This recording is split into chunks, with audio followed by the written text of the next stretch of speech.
நாமத்துல வேண்டி ஜெபிக்கிறோம் நல்ல பிதாவே. ஆமென். ஹalleluya. ஹalleluya. கொஞ்சம் முன்பாக வந்து அமர்ந்தீங்கன்னா நல்லா இருக்கும். நம்ம கொஞ்சம் பேர் தான் இருக்கிறோம். மெயின் சீட்டுக்கு நம்ம வெயிட் பண்ணோமா, இதுக்கப்புறம் யாரும் வர போறது இல்லை. இங்க இருக்கிறவங்க தான் வந்து விஐபியா வந்து உட்கார முடியும். வேகமாக நீங்க நகர்ந்தீங்கன்னா நல்லா இருக்கும்.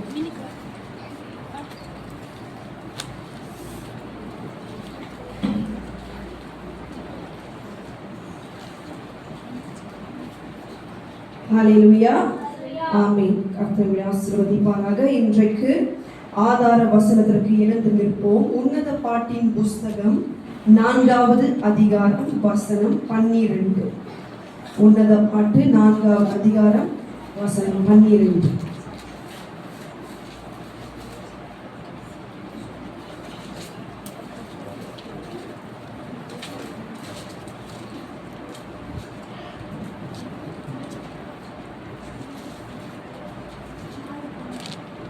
என் சகோதரியே, என் மணவாளியே, நீ அடைக்கப்பட்ட தோட்டமும் மறைவு கட்டப்பட்ட நீரூற்றும் முத்திரிக்கப்பட்ட கிணறுமாயிருக்கிறாய்.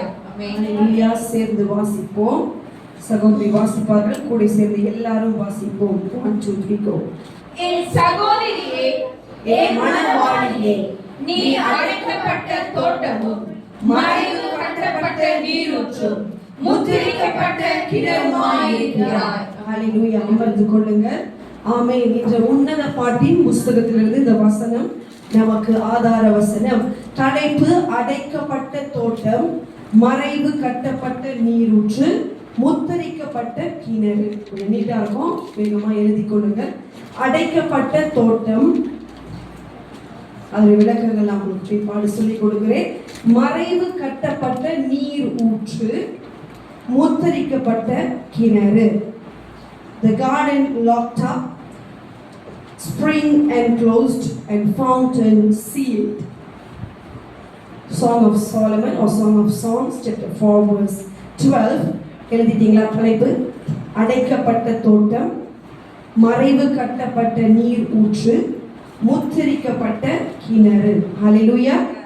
ஆமென். இந்த உன்னத பாட்டின் புஸ்தகம் என்பது எல்லாருக்கும் தெரிந்த ஒரு புஸ்தகம் தான். இது உலக பாட்டின் புஸ்தகம் அல்ல, உன்னதத்தின் பாட்டு. இந்த உன்னதத்தின் பாட்டு என்னத்தை குறிக்கிறது? உன்னதம் என்பது கர்த்தராகிய இயேசு கிறிஸ்துவுடைய ஆசீர்வாதங்கள், அதாவது ஆவிக்குரிய சகல ஆசீர்வாதங்களை குறிக்கிறது. அதான் நம்ம எபேசியர் 1:3 வாசிக்கிறோம்.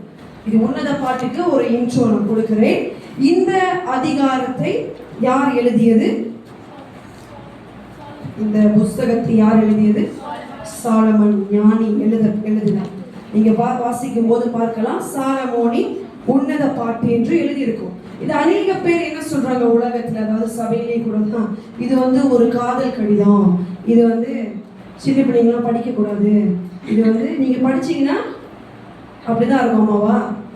இது அதனால இஸ்ரேல் தேசத்துல என்ன பண்ணாங்கன்னா, யூதர்கள் 30 வயதாக வரைக்கும் இந்த உன்னத பாட்டை படிக்க மாட்டாங்க. ஏன் அப்படின்னா, இது ஒரு சாதாரண சொன்னேன், ஒரு சாதாரண உலக பாட்டு இல்ல, காதல் கடிதம் கிடையாது. இது உன்னதமான ஒரு பாட்டு. ஆங்கிலத்துல சாங் ஆஃப் சாங்ஸ் என்று சொல்லும் போது அப்படின்னா, எல்லா பாட்டுக்கும் இது என்ன பாட்டா? தலை சிறந்த பாட்டு. பாட்டுகளுக்கு எல்லாம் இதா பாட்டு. ஆமென். இப்ப எதனால இதுக்கு வந்து இப்படி ஒரு இஸ்ரவேலர்கள் யூதர்கள் ஒரு கணத்தை கொடுத்தாங்கன்னா, ஒரு பரிசுத்த ஆவியை பெற்றவர்கள் இதை வாசிக்கும் போது ஆவிக்குரிய வெளிப்பாடுகளை கர்த்தர் நமக்கு கொடுப்பார். ஹalleluya.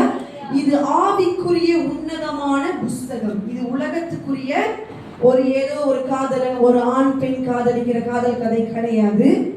இது கர்த்தராகிய இயேசு கிறிஸ்துவுக்கு நியமிக்கப்பட்ட சபையாகிய மணவாட்டிக்கு உள்ள புஸ்தகம். ஹalleluya. நாம் எல்லாரும் தான் அந்த மணவாட்டி. கர்த்தராகிய இயேசு கிறிஸ்து நமது மணவாளனாய் இருக்கிறார். இந்த புஸ்தகத்தை ஏன் உன்னதம் என்று அழைக்கிறார் உங்களுக்கு கொடுத்தேன். அதாவது உன்னதங்களின் ஆவிக்குரிய சகல ஆசீர்வாதங்களில் நம்மை அவர் ஆசீர்வதிக்கிறார். ஹalleluya. உலகச்சாருக்கு இது புரியாது, ஆனால் கர்த்தரின் ஆவியை பெற்ற ஜனங்கள் சகலத்தையும் ஆவியில என்ன பண்ணுவார்களா? நிதானித்து ஆராய்ந்து அறிவார்கள். ஹல்லேலூயா, ஆமென். இப்ப இந்த வசனத்துல என் சகோதரியே, என் மணவாளியே, நீ அடைக்கப்பட்ட தோட்டமும், முதலாவது எழுதிக் கொள்ளுங்கள். இங்கே ஒரு தோட்டம் அடைக்கப்பட்டிருக்கிறது. A garden has been locked up. 3 காரியங்கள் தான் இந்த வசனத்தின் மூலமா உங்களோட நான் பேசுவேன். முதலாவது, ஒரு தோட்டம் என்ன பண்ணப்பட்டிருக்கு? அடைக்கப்பட்டிருக்கிறது. A garden has been locked up. இரண்டாவது, ஒரு நீரூற்றுக்கு மறைவு கட்டப்பட்டிருக்கு. அதாவது அந்த நீரூற்று மறைக்கப்பட்டிருக்கிறது, மறைவு கட்டப்பட்டு இருக்கிறது.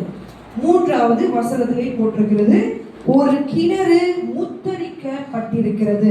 A fountain has been sealed. Hallelujah. ஆமென். எழுதிக் கொள்ளுங்கள் வேகமாக.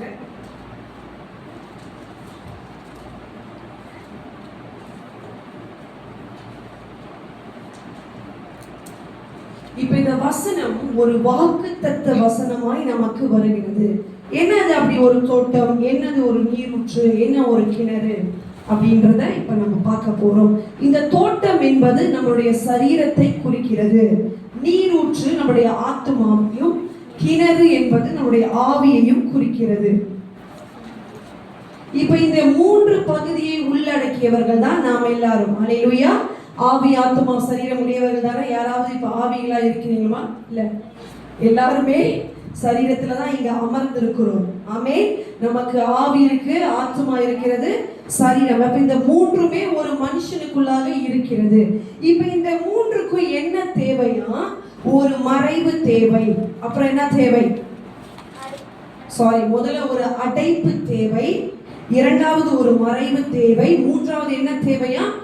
ஒரு முத்திரை போடப்பட வேண்டும், முத்திரிக்கப்பட வேண்டும். அப்ப இந்த 3 காரியத்துக்கும் யார் பாதுகாப்பா இருக்கிறார்? நம்முடைய கர்த்தராகிய இயேசு கிறிஸ்து தான் இதற்கு ஒரு அடைக்கலம், இதற்கு ஒரு பாதுகாப்பு. அதாவது ரத்தத்தின் மூலியமாக நமக்கு என்ன கிடைக்கிறது? பாதுகாப்பு. நீங்க பழைய ஏற்பாட்டுல பார்த்தீங்கன்னா பஸ்கா பண்டிகை என்ன பண்ணுவாங்க? ஆட்டுக்குட்டியோட ரத்தத்தை எடுத்து தன்னுடைய கதவுகளில பூசுவாங்க. யார் வீடு முன்பதெல்லாம் அந்த ரத்தம் இருந்ததோ சங்கார தூதன் என்ன பண்ணுவான்? கடந்து போய் விடுவான். அந்த வீட்டில் உள்ளவங்களை அவனால தொட முடியாது, அவனால மரணத்தை கொண்டு வர என்ன பண்ண முடியாது. ஹல்லேலூயா. இன்று இயேசு கிறிஸ்துவின் ரத்தத்தால கழுவப்பட்ட நமக்கும் அதேதான். நம்மை சத்துரு என்ன பண்ண முடியாதா? தொட முடியாது. ஹல்லேலூயா, ஆமென். இப்ப இந்த முதலாவது அடைக்கப்பட்ட, அதாவது இந்த ஆவியாத்மா சரீரம் சொன்னேன் இல்லையா, இந்த 3க்கும் எப்படி இயேசு அடைக்கலமாய் இருந்தார், அதாவது எந்த விதத்தில் அடைக்கலமாய் இருந்தார், அந்த அடைக்கலத்தை கொடுக்க அவர் எண்ணத்தை கடந்து சென்றார். அதான் நம்ம இன்னைக்கு பார்க்க போறோம். எப்படின்னா, நம்ம சரீரத்துக்கு, ஆத்மாவுக்கு, ஆவிக்கு ஒரு பாதுகாப்பையும் அடைக்கலத்தையும் கொடுக்க இயேசு தன்னுடைய சரீரத்தையும், ஆத்மாவையும், ஆவியை என்ன பண்ணாரா? பாடுகளுக்கும் உபத்திரவத்துக்கும் ஊற்றி கொடுத்தார். தன்னைத்தானே என்ன பண்ணினார்? ஒரு பலியாக, ஒரே தரம் ஜீவ பலியாக என்ன பண்ணினார்? ஒப்பு கொடுத்தார். ஹல்லேலூயா. எத்தனை பேர் இது வரைக்கும் புரிஞ்சிருச்சு? ஆமென். இப்ப முதலாவது அடைக்கப்பட்ட தோட்டம்.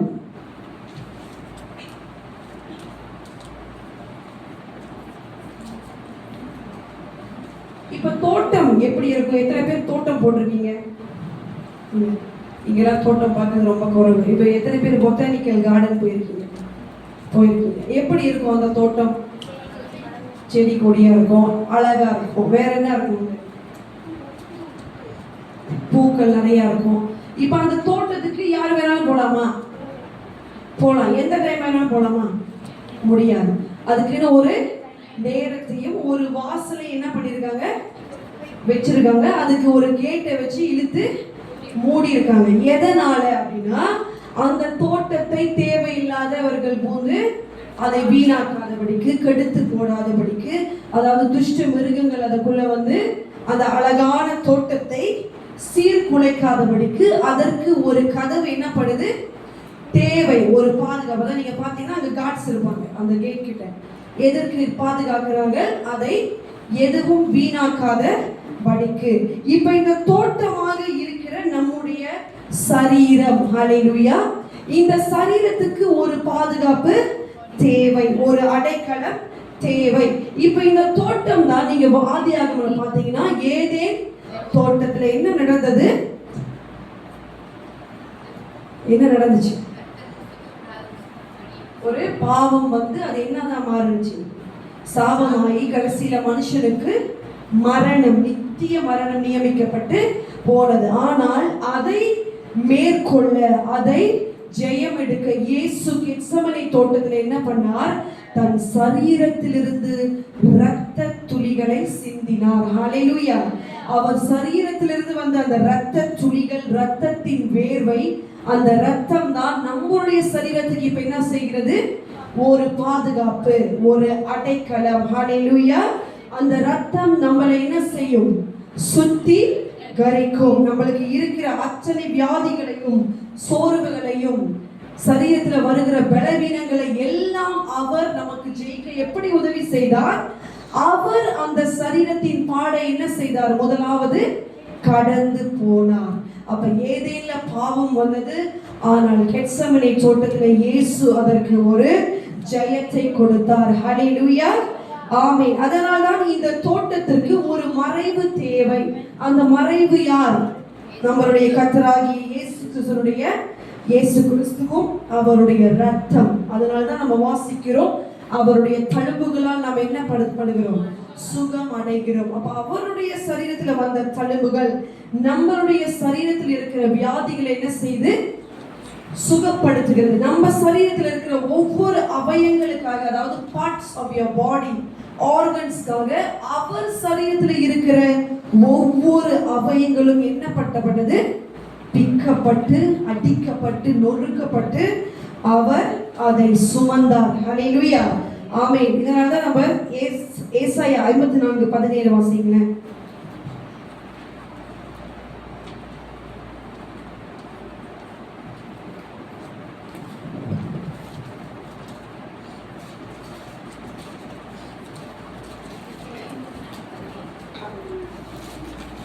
உனக்கு விரோதமாய் உருவாக்கப்படும் எந்த ஆயுதமும் வாய்க்காதே போகும். உனக்கு விரோதமாய் நியாயத்தில் எழும்பும் எந்த நாவையும் நீ குற்றப்படுத்துவாய். இது கர்த்தருடைய ஊழியக்காரரின் சுதந்திரமும் என்னால் உண்டான அவர்களுடைய நீதியுமாய் இருக்கிறது என்று கர்த்தர் சொல்லுகிறார். ஆமென். சங்கீதம் 46:1-3 வாசி. 1 வாசி.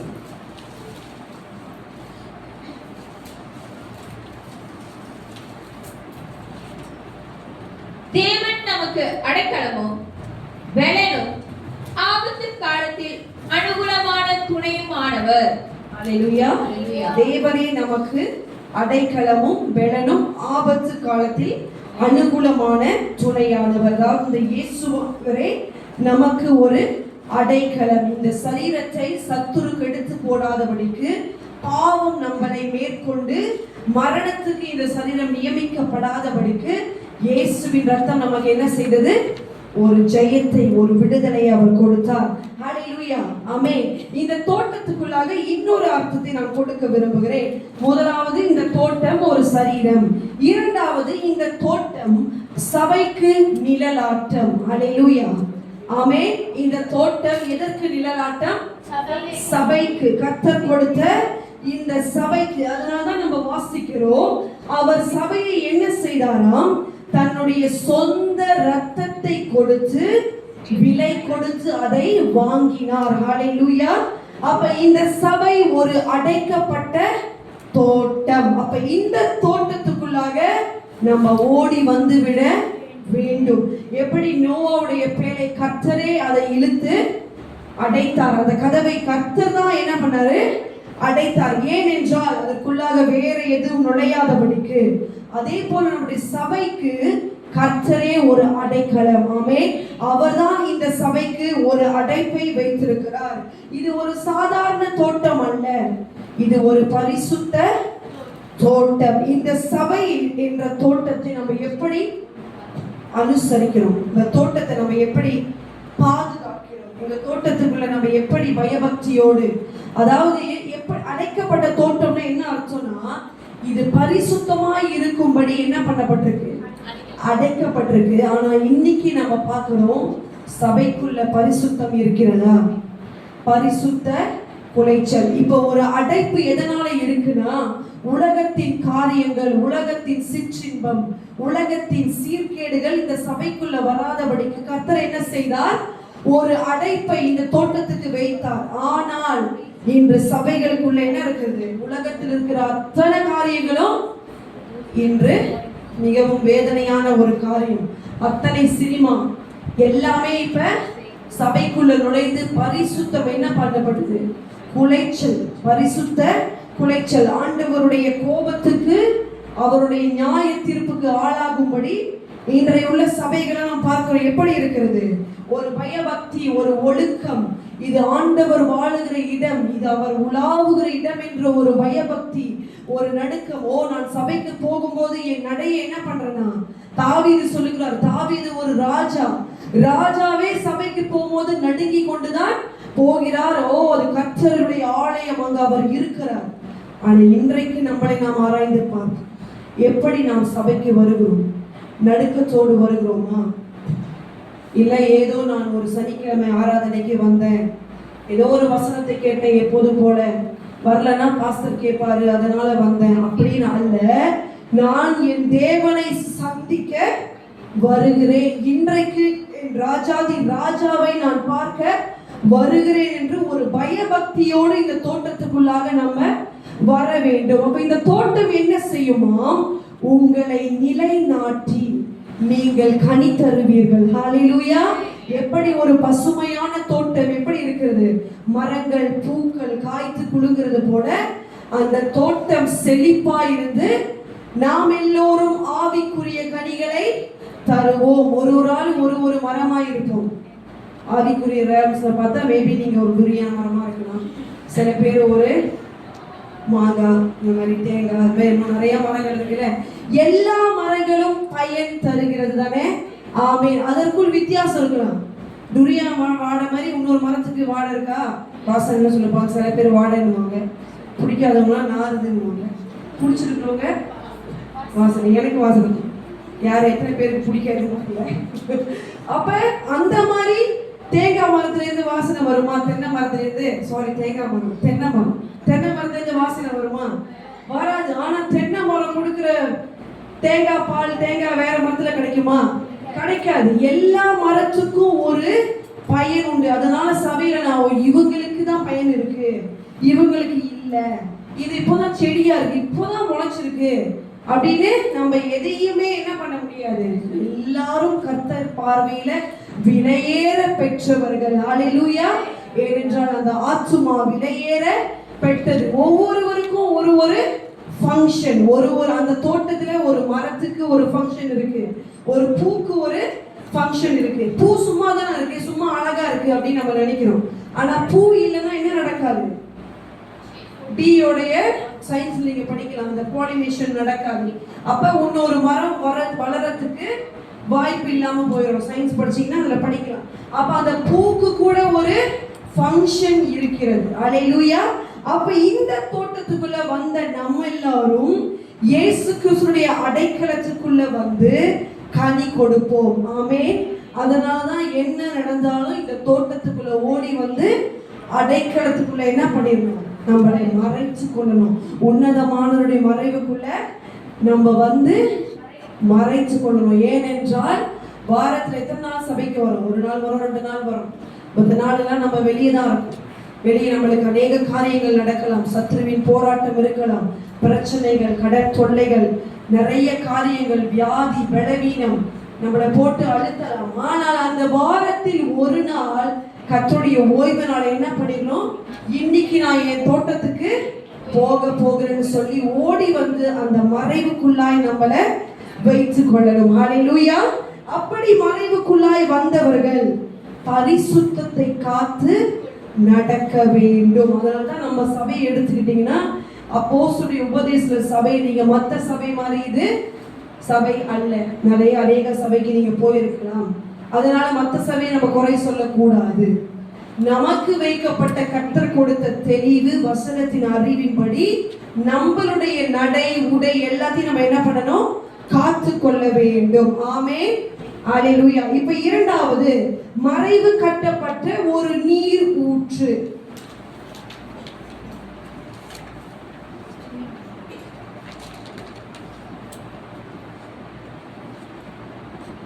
இப்ப மறைவு கட்டப்பட்ட நீரூற்று. இந்த நீரூற்று எதை குறிக்கிறது?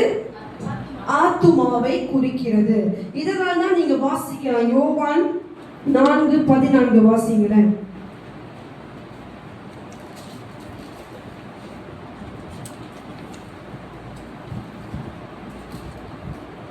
நான் கொடுக்கும் தண்ணீரை குடிக்கிறவனுக்கோ ஒரு காலம் தாகம் உண்டாகாது.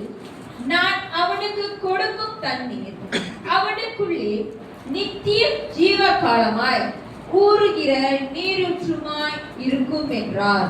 அல்லேலூயா. இப்ப இந்த நீரூற்று யார் இதை பேசுகிறது? இயேசு கிறிஸ்து அந்த கிணற்றண்டையில ஒரு சமாரியா பெண்ணிடம் இதை பேசுகிறார். அவனே சொல்லுகிறார், என்னிடத்தில் பானம் பண்ணுகிறவன் இனி ஒரு காலம் என்ன அடைய மாட்டானா? தாகமே அடைய மாட்டான். அப்ப அந்த பெண் கேட்கிறான், அப்ப நீங்க என்ன எங்களுடைய தகப்பன் யாக்கோபுடைய பெரியவரா? இந்த கிணற்றை கட்டினது யாரு?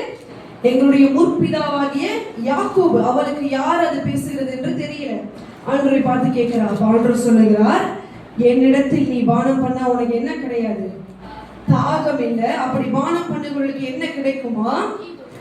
ஜீவ நீர் ஊற்று, அதாவது நித்திய ஜீவகாலமாய் ஊறுகிற நீரூற்றாய் இருக்கும் என்றார்.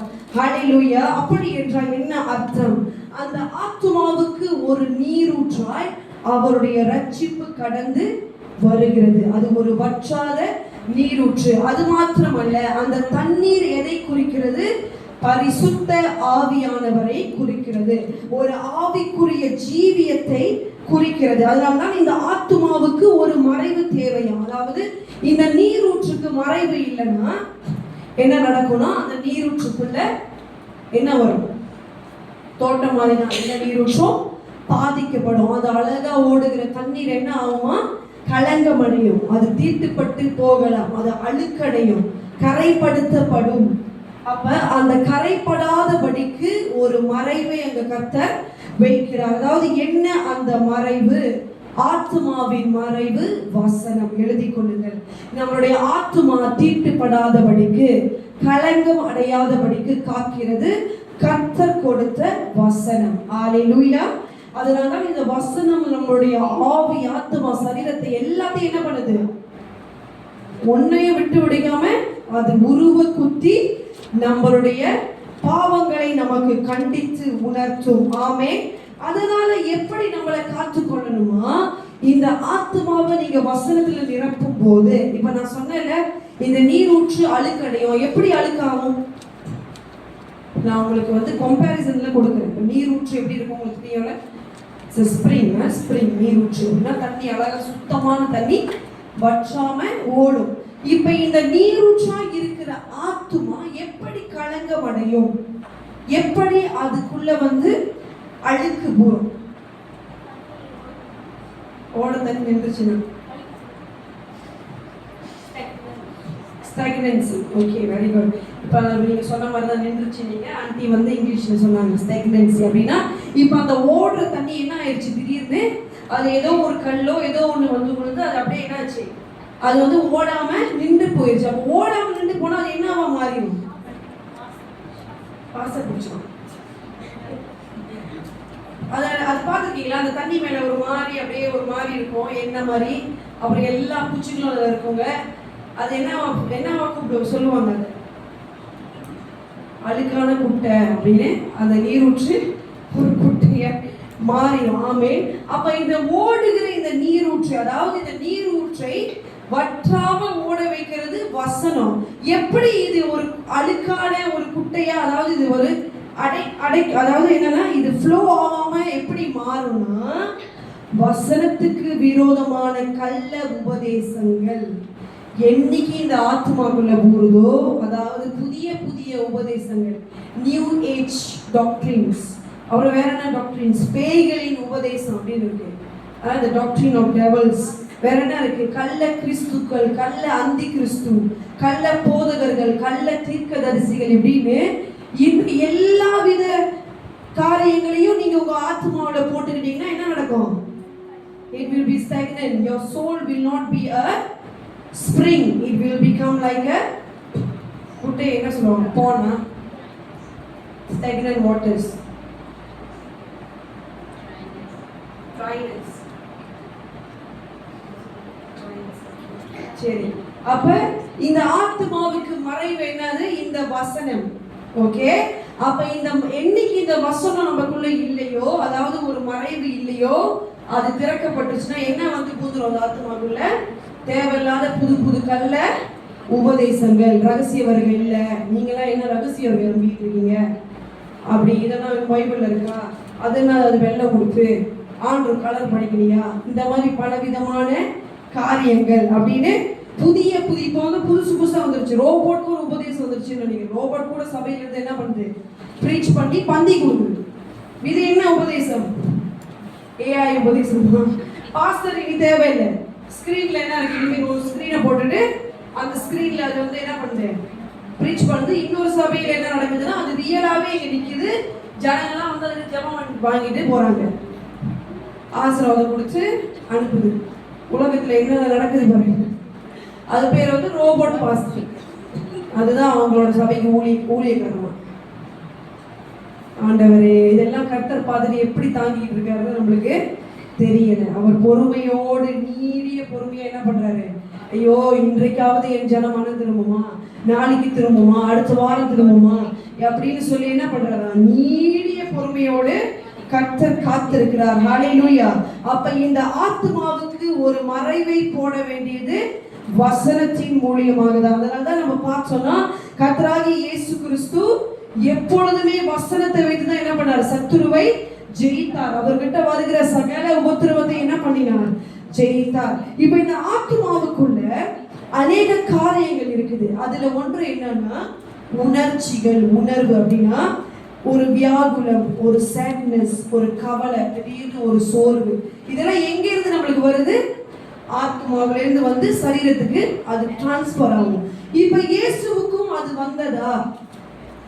சோர்வு, வியாகுலம், வேதனை வந்தது. ஆமென். அந்த வியாகுலத்திலும் அவர் என்ன பண்ணினார்? பிதாவிடத்தில் தன் சித்தத்தை அவர் ஒப்பு கொடுத்தார். ஆமென். அதனால்தான் அவர் இன்றைக்கு நமக்கு ஒரு வற்றாத நீர் ஊற்றாய் இருக்கிறார். ஹல்லேலூயா. இப்ப மூன்றாவது முத்திரிக்கப்பட்ட கிணறு. அதாவது என்னன்னா இந்த கிணறுக்கு ஒரு முத்திரை போட்டிருக்காங்க. முத்திரைனா ஒரு சீல். இப்ப ஒரு சில ஏரியாஸ் என்ன பண்ணுவாங்க? போலீஸ் வந்து ஒரு அந்த மஞ்சள் கலர் இது போட்டுருவாங்க, யாருமே உள்ளுக்கு போக முடியாது. அப்ப சொல்லுவாங்க அந்த ஏரியா வந்து சீல்ட் பண்ணப்பட்டிருக்கு, யாரும் அதுக்குள்ள போக முடியாது, எதுவும் எடுக்கவும் முடியாது. அப்ப இந்த கிணறு எதை குறிக்கிறது? நம்மளுடைய சரீரத்துல இருக்கிற ஆவியை குறிக்கிறது. அதாவது நம்முடைய ஆவியை காக்க கர்த்தர் எண்ணத்தை முத்திரையாய் போடுகிறார். அல்லேலூயா. பரிசுத்த ஆவியானவர். எபேசியர் 1:13 வாசிங்களேன்.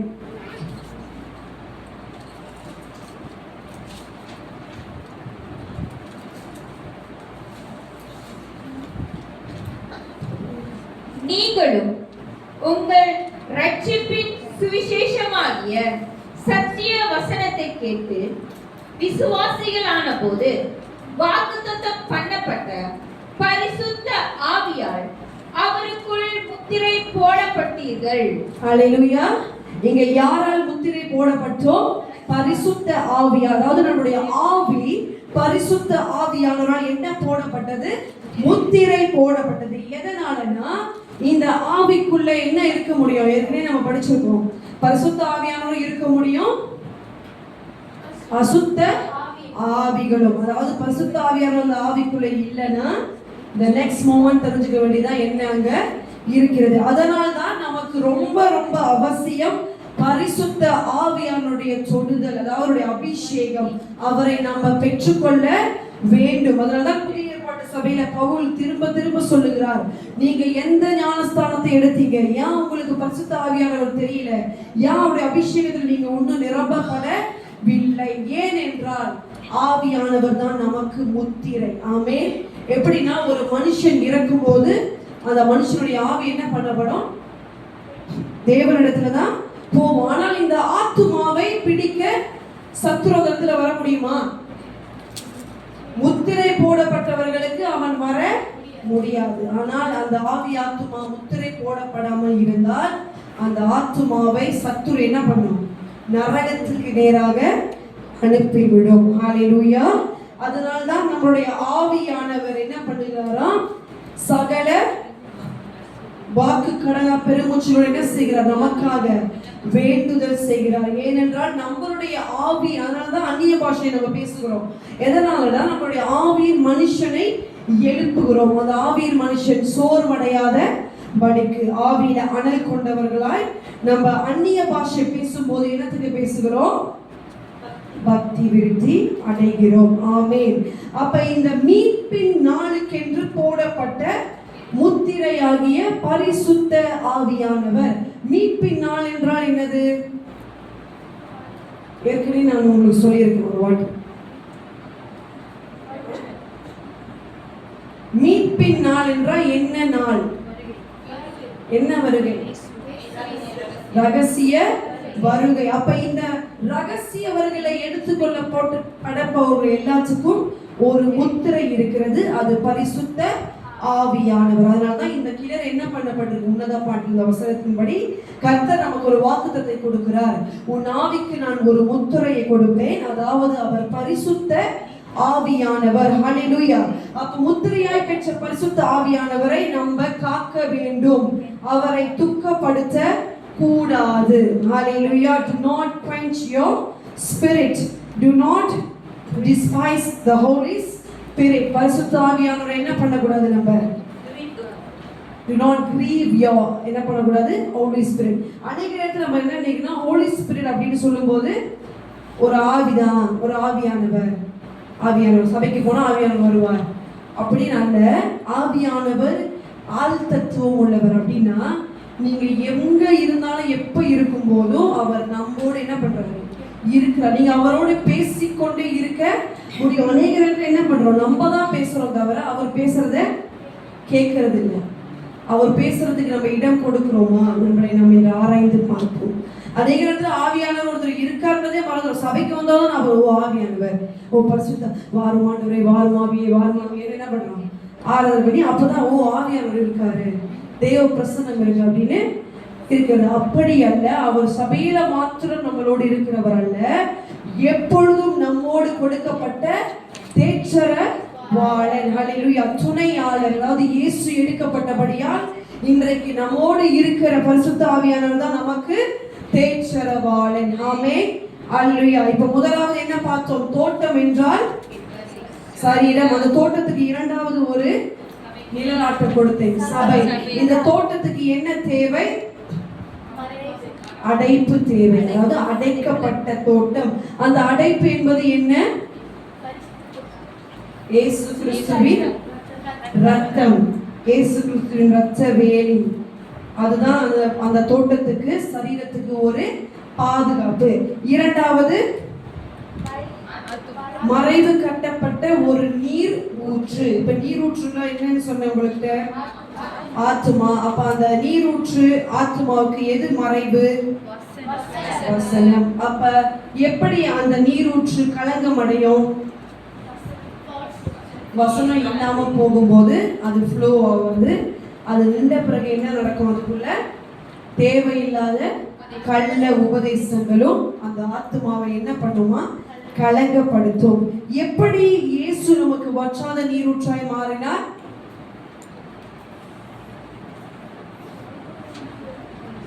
நம்மளுடைய ஆத்துமாவுக்கு என்ன கொடுத்தாராம்?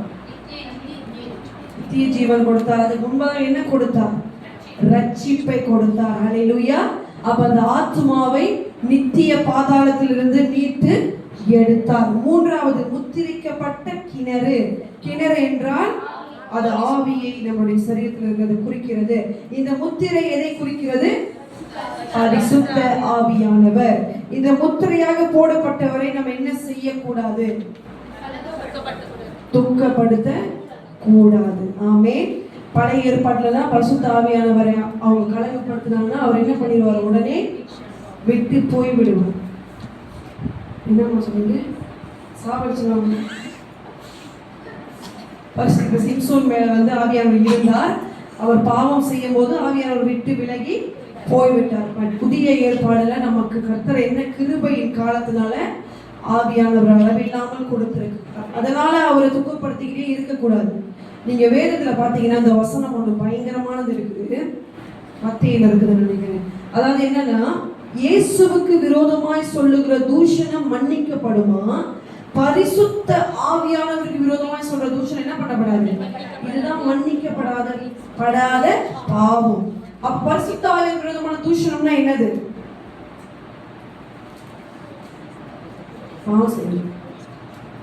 பரிசுத்த ஆவியானவருக்கு விரோதமான தூஷணம், mockery against the Holy Spirit. அப்படின்னா முதலாவது பரிசுத்த ஆவியானவர் இருக்காருன்னு நம்புறதில்லை. அடுத்து பரிசுத்த ஆவிய கிரியைகளை நம்புறதில்லை. அந்த கிரியைகளை பார்த்து அதை விடைக்கிறது. எப்படி கால் வளரும், எப்படி கை வளரும், எல்லாம் கேன்சர்லாம் மறையுமா, எல்லாம் புதுசு, சும்மா கதை, பொய் கதை. இதுக்கு முன்னே அந்த பாசல் கூப்பிட்டு இதெல்லாம் நான் காதால கேட்டிருக்கேன், அதனால அபிஷேகத்துல உழுவுறாங்க, அப்பயும் அந்த பாசல் உழுவுல. இதெல்லாம் என்னது? யாருக்கு விரோதமான தூஷணம்? பாஸ்டருக்கு விரோதமான தூஷணம் கிடையாது. ஆவிக்குரிய சபைக்கு விரோதமான தூஷணம் அல்ல இது. அந்த சபையை நடத்துகிற கிரியைகளை செய்கிற யாருக்கு விரோதமான தூஷணம்? நீங்க போய் புதிய ஏற்பாடு சபை பார்த்தீங்கன்னா, புதிய ஏற்பாடு சபை எப்படி இருந்துச்சு? அப்படியே எல்லாம் உட்கார்ந்து ஏஞ்சி போனாங்க. அந்த சபையில என்ன நடந்துச்சு? அற்புதம் அடையாளம் நடந்துச்சு. வசனத்தை போதித்தார்கள், ஞானத்தை என்ன பண்ணாங்க, அந்த ஆவிக்குரிய வரங்கள்ல செயல்பட்டார்கள். இது எல்லாமே வேதத்தில் உள்ளதுதான். ஆனா இப்ப இந்த மாதிரி வரங்கள்ல செயல்படுகிற சபைகளை பார்த்து அநேக பேர் என்ன செய்யறாங்க? தூஷணம் பண்றாங்க. அது எப்படிங்க மனுஷன் உயிரோட எழும்ப முடியும்? பைபிள்ல உயிரோட எழும்பியிருக்காங்களா இல்லையா? எழும்பியிருக்காங்க. இயேசு என்ன சொன்னார்? நீ என்னை காட்டில என்ன பண்ணுவ? பெரிய காரியங்களை செய்வீர்கள். அப்ப அது நம்ம என்ன பண்ணணும்? நீங்க நம்பாட்டி கூட பரவாயில்ல, அதுக்கு தூஷணத்தை பேசக்கூடாது. ஐயோ இதை நம்ப முடியல ஆண்டவரே, இது உண்மையான எனக்கு தெரியல, எனக்கு உண்மை நீங்க வெளிப்படுத்துங்க அப்படின்னு விட்டுட்டு சமாதானமா போயிடணும். அது இல்லாம அதை குறிச்சு ஒரு விமர்சனம் பண்றது. இப்ப நீங்க யூடியூப்ல பாத்தீங்கன்னா அந்நிய பாஷையை குறித்து ஒரு விமர்சனம் ஓடுது. எத்தனை பேர் பார்த்துருப்பீங்கன்னு தெரியல. அதெல்லாம் பார்க்க கூடாதுன்னு பார்த்துட்டேன். அதுல இருந்து ரொம்ப நம்மளுடைய ஆவி என்ன டிஸ்டர்ப் ஆயிடும். அது நம்மளுக்கு தெரிஞ்ச, நம்மளுக்கு பிடிச்சமான ஊழியக்காரங்க அப்படி பண்றது எப்படி இருக்கும் நம்ம பார்க்க? அது நம்மளுக்கு தெரியும் அவங்க பேசுறது அந்நிய பாஷை. இதை எடுத்து சினிமா பாட்டுக்கு வெட்டு போட்டு டான்ஸ் ஆடுறாங்க. எத்தனை பேர் பார்த்துருப்பீங்கன்னு நினைக்கிறேன். அந்நிய பாஷை அதுக்குன்னு ஒரு 2 கூட்டம் இருக்கு, 2 பேர் இருக்காங்க. அந்த கூட்டம் அதுக்குன்னு ஒரு சேனலை போட்டு எல்லா பாசங்களையும் என்ன பண்றது? ட்ரோல் பண்றது. அவங்க பேசுற வசனத்தை வச்சு, ஐயோ இவர் தான் பார்த்தாரா, ஏன் நம்மளாம் பார்க்க மாட்டோமா, ஆவுன்னு ஊழியக்காரர்களை விமர்சனம். இது கர்த்தருக்கு பிடிக்காத ஒரு பாவம். கர்த்தர் அவர்களை அபிஷேகம் பண்ணினார், நம்ம யார் அதை கேள்வி கேட்க?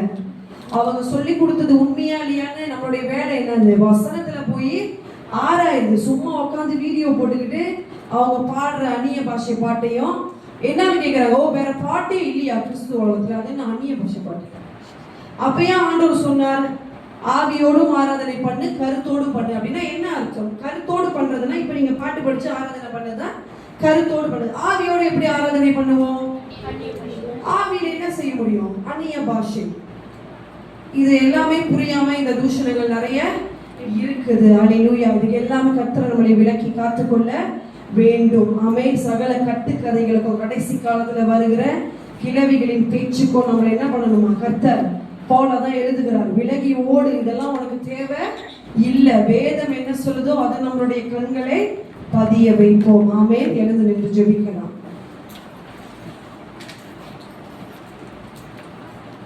நன்றி செலுத்துகிறோம் கர்த்தாவே. அப்பா நன்றி ஆண்டவரே. இதோ இந்த உன்னத பாட்டின் வசனத்துல அப்பா